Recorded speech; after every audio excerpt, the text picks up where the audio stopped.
I'm Emily, and I'm going to show you 3 very easy cake decorating ideas for Valentine's Day. This first one is the easiest cake you could possibly decorate.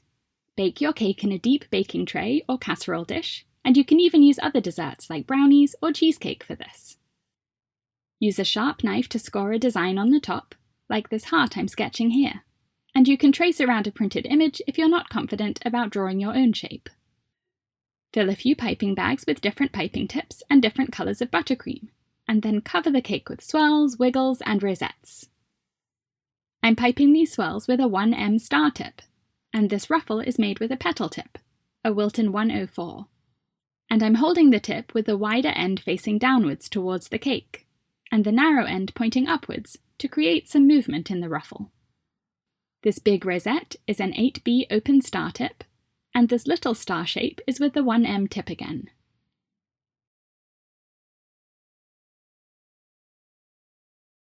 A 199 tip for these tiny rosettes, and then more of the same to fill in the heart shape. I've used gel colours to tint my buttercream, and I left the red to sit out for about 30 minutes before using it, so that the colour would develop and I'd get this really nice bright shade. I like to chill the cake at this point to set the pinks and reds so that when I continue using white buttercream, the coloured buttercream doesn't smudge into the white piping around the shape. Meanwhile, I wash the piping bags and tips to reuse them with plain white buttercream. And I'm using my 4-minute buttercream for this cake, and I've put the link for that tutorial and recipe in the top of the screen and in the description below this video. I'm piping the same styles with the same tips, but I'm starting with the corners of my cake to get into the trickier spaces while I still have lots of room to manoeuvre, and gradually working my way in towards the heart. You'll notice that the shape is much darker after refrigerating it, and that's because these red tones get darker when they get cold, but they'll lighten up again when the cake comes back to room temperature. It's a good idea to check the cake from different angles when you think you've finished, or even as you go along, to check that the cake underneath the frosting isn't visible anywhere through the piping. If you're enjoying this tutorial, please click the thumbs up button and subscribe to my channel for a new cake decorating tutorial every week. Almost as easy to decorate is this naked heart-shaped cake with piped buttercream filling. Start by drizzling your cake layers with simple syrup to keep them moist, since they won't be covered in frosting, which normally locks the moisture into the cake. I covered this step in detail in my tutorial on 10 hacks to decorate cakes like a pro, and I've put the link for that tutorial in the top of the screen and in the description below this video. Wrap the cake layers in cling film or saran wrap and chill them in the fridge for at least an hour or in the freezer for 30 minutes, because they're much easier to carve in the next step if they're cold. While the cake layers are in the fridge, trace around your cake pan onto paper so that you have a guide of the size of your layers, and then draw a heart within that outline. Cut the shape out and place it on a chilled cake layer and cut around it using a serrated knife, cutting the general outline first, with lots of little straight cuts, and then smoothing out any angular parts by trimming them with even smaller cuts.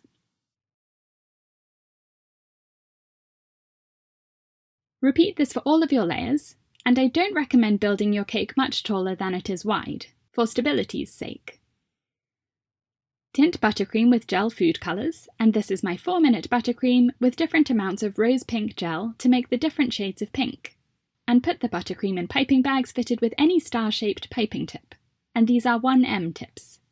Now use a plate or a cake board and pipe a dollop of buttercream in the middle, which will secure your first layer of cake in place. Pipe swirls around the edge of the heart, piping a small spiral as you lift the piping bag slowly, continuing to pipe a smaller spiral on top, and then releasing your pressure on the piping bag as you lift it up and away from the cake to leave a nice neat peak on your buttercream swirl. Do the outline of the heart first so that the swirls line up nicely, and then fill in the middle, and these swirls are less important because they won't be visible after you add the next layer of cake, so they don't have to be as neat. Add another layer of cake and another layer of swirls, and I'm using my darker pink for these ones. My buttercream is quite cold because the weather's quite cold, so you can see that the buttercream is quite stiff and it's difficult to pipe. If you have the time and patience, you can squeeze the buttercream out, add a bit more milk to make it a runnier consistency, and then put it back into the bag before piping anymore. Another layer of cake, and walk around your cake to check it from different angles and adjust the layer so that it's lined up straight on top of the rest of the cake, and then pipe on the top layer of swirls. Scatter some sprinkles on top immediately, before the buttercream sets, because then the sprinkles won't stick to it anymore. I'm adding one more swirl in the middle after inspecting it from another angle, and then to store the cake, you can place it in the fridge for 30 minutes or the freezer for 15 minutes to set the swirls. And then take it out and wrap the cake and the plate or cake board in cling film or plastic wrap to prevent it from drying out.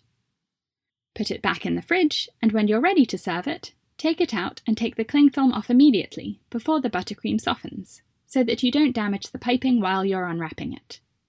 Leave it out for about an hour to come to room temperature, and enjoy! This sprinkled heart can be added to any cake, like this pink and red striped beauty. If you're interested in how to do these stripes, I have a very detailed free YouTube tutorial on 4 secrets for perfect stripes, and I've put the link for that tutorial in the top of the screen and in the video description below. Chill your frosted cake in the fridge for at least an hour to set the frosting, and meanwhile, draw a heart on parchment paper and cut it out, making a cut in the middle of the heart to get the scissor blades in, and then cutting it out while leaving the paper around it intact. And this will be your stencil. Prepare your sprinkle mix using a pre-made mix, or create your own by pouring different colours, shapes and sizes of sprinkles into a bowl and mixing them up. I recommend using a baking tray for this next part, so that you don't get sprinkles all over the place. When you can press gently against the frosting on your cake without indenting it, it's ready for the stencil.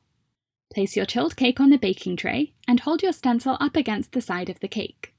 If there are any imperfections in the frosting on your cake, this is a great opportunity to hide them by placing the heart on top of them.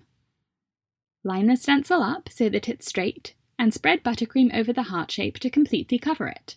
Spread from the parchment surrounding the heart towards the middle of the cutout heart shape, because if you go the other way, you might push buttercream underneath the parchment paper and mess up the outline of your heart.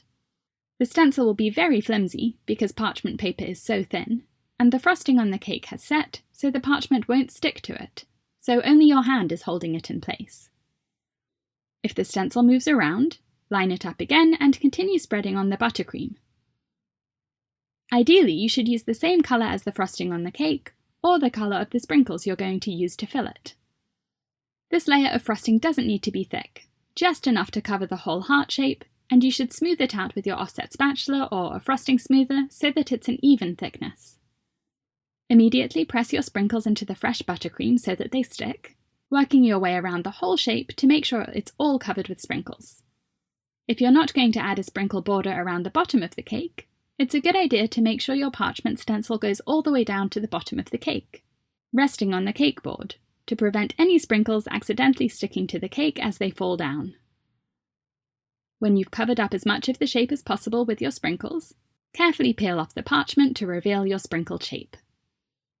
If there are any parts without sprinkles, probably around the outline of the shape, you can add sprinkles individually to cover up that buttercream and complete the shape. To finish off this cake, I'm piping some buttercream swirls with piping bags fitted with 1M tips and filled with pink and red buttercream, the 2 colours of my frosting stripes, alternating colours as I work around the top of the cake. If you're looking for more Valentine's Day cake designs, I also have a tutorial on this stunning carved buttercream cake, which is one of the 18 cakes I teach how to decorate in my online course on buttercream carving, and I've put the link for that course in the top of the screen and the link for the YouTube tutorial in the description below this video. I also have an online class on how to decorate this fun peekaboo cake, and I've put that link in the video description as well. Thanks for watching! Remember to click the thumbs up button and to subscribe to my channel for a new cake decorating tutorial every week.